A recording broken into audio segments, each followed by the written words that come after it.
Pak, ada Pak.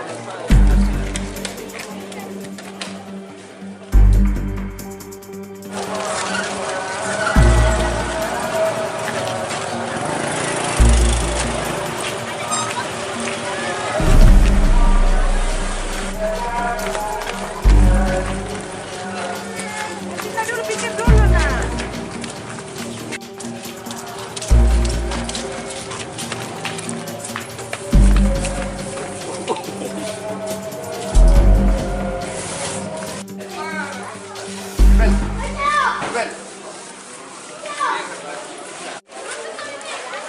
Mana sebenarnya?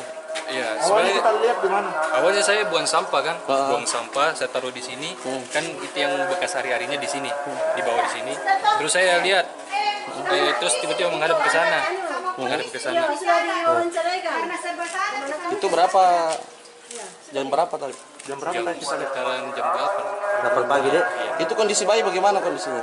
Kita lihat. Seperti itu, yang tadi yang diambil Ada kepala tuh kan? ada tapi sudah. Terlepas ya. Nah, itu adalah diduga orang yang ditemukan di selokan. Selokan ya. Kondisi orok sendiri? Ya, Kondisi orok sendiri bagaimana? dia sementara sudah tidak bernyawa lagi yang ada ditemukan pada saat itu. Katanya kepala terpisah ya? Tetap masih di situ. Hidupnya di bawah air katanya. Pak ditemukan di mana? Itulah kami melakukan penyelidikan sementara. Itu ditemukan di mana tadi? Di Pelosok. Di apa namanya di Selatan.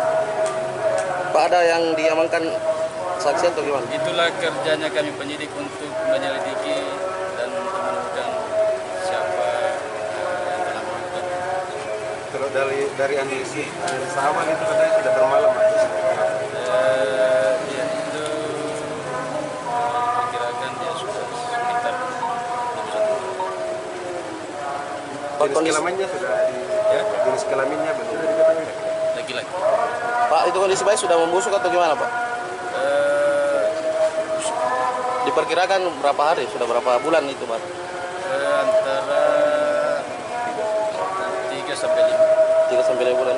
Tapi memang kepalanya terpisah dari badannya. Sudah lanjut. Terpisah Bang. Tapi saya Tidak. tidak masuk itu. Maksud ya? Tapi tadi ada dua lokasi pengambilan janin bayi itu seperti apa? Itulah kami membuktikan yang terkait dengan peristiwa itu. Makanya kita masih melakukan penyelidikan lebih lanjut. Terima kasih sudah nonton. Jangan lupa like, subscribe, dan share ya.